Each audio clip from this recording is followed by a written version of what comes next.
in our community. Enough. You see, people, you got to stop letting those that are in power play games with your mind. They constantly overtax the people, our government, and they tell you that they're taxing you because they need more money to represent this country and our city and our state. Let me give you an example how they play games with your mind. Let's take the gasoline company. They're raising gas prices up so high that it's almost unaffordable to purchase gas to drive your car, which is driving up the food prices and all the prices of the goods and services that you buy. The stores and so on and so forth are increasing their prices because they say that the gas price is costing them more money. So what happens is they're benefiting from a system of taxing the people. Now, the gas company, the gasoline companies, raise the gas price because they say gas is up over $100 a barrel. The gasoline companies are making over $3, $4, $5 billion quarterly in profits.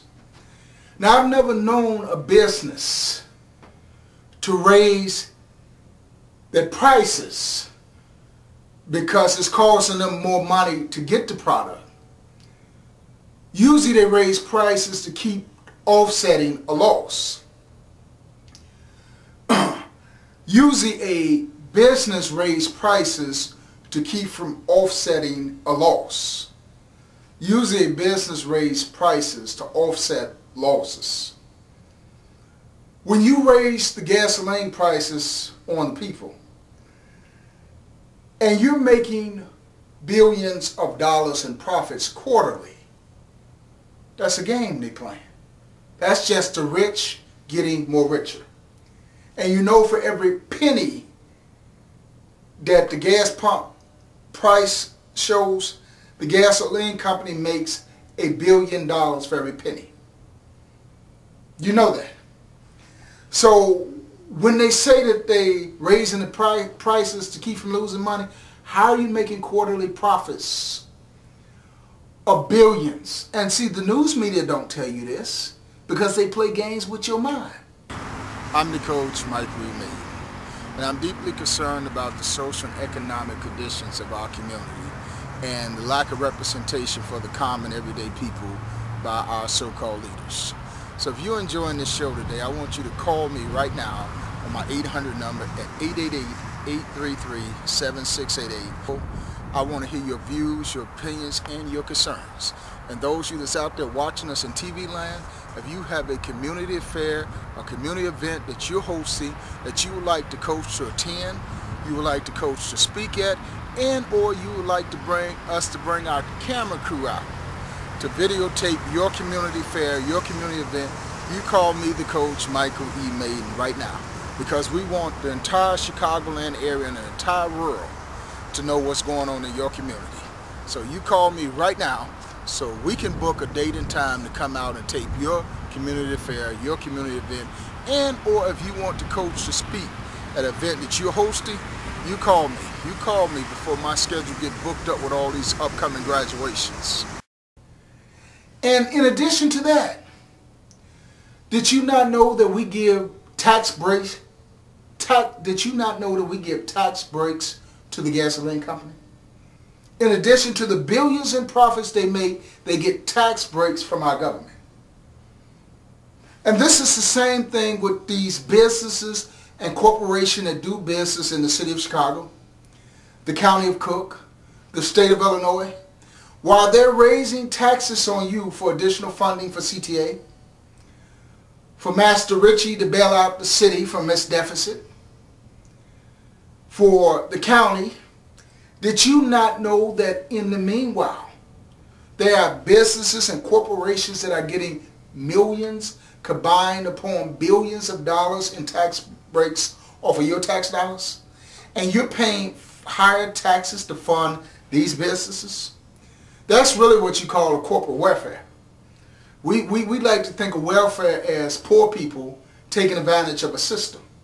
Or if you knew in that $59 billion budget that the state passed, in addition to the 2% they just passed you all of the waste, the patronage in that budget, you would march down to Springfield and you would demand every last one of your elected officials in Springfield, your state senate, your state representatives, and your governor to resign if you knew the waste in that $59 billion budget. But the rich is getting the money, not you, the common people. This is why we can't have money for jobs and after-school programs. If you knew the waste that really went on in that county board, the waste, you would demand them to rescind that tax increase and lower the taxes. And if you knew the waste that went on in city government in this city of Chicago, or if I had time, I could tell you about all the contracts of the friends of the mayor, friends of elected officials, friends of politicians that's racking up with your tax dollars while they taxing the hell out of people saying we need more money. Yet, we're spending over $200 billion this year alone to fight this war in Iraq. $200 billion to fight the war in Iraq. If you had 50 states, that's $4 billion that could be divided into all 50 states to go in their general economy to create jobs, stimulus, after-school programs, funding for education, job training. These are dollars that should be coming back into our communities, but they're not because you don't have voices of representation. Then you have over $40 billion. $40 billion being spent to house these black men and black women that's in prison. 1.3 million black men. 300,000 black women locked up in prison. That's costing you $40 billion a year. And if you just stretched it a little bit and just gave each of the state $1 billion toward the economy, what would you do to improve the economy of those people? The biggest business in the African American community is the black church. The black church turns over $300 billion a year. What are they doing with those dollars? Jesus said, when I was hungry, you didn't feed me. When I was naked, you didn't clothe me. When I was outdoors, you didn't take me in. Somebody asked Jesus, when did I see you hungry, naked, outdoors? He said, in as much as you've done it to the least one of these.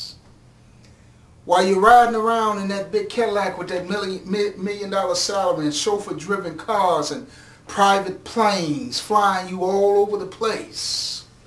Think of the people you could have fed. Think of the people you could have clothed. Think of the people you could have provided housing for. Think of the people that you could have provided jobs for. I can't believe that some churches are taking in $50, $60, $70 million a year, and they still got poor folks in their congregation. They still got folks without jobs in their congregation. And they don't own no businesses. And they're making their wealth off of those common, everyday people in the church. You know, preachers are making $6 million a year salary. I wonder what would Jesus say when he rode into Jerusalem on a mule. Didn't have no Cadillac, no Mercedes, no private planes. He just had we have to become an economic force in this country. We have to become an economic force in this city.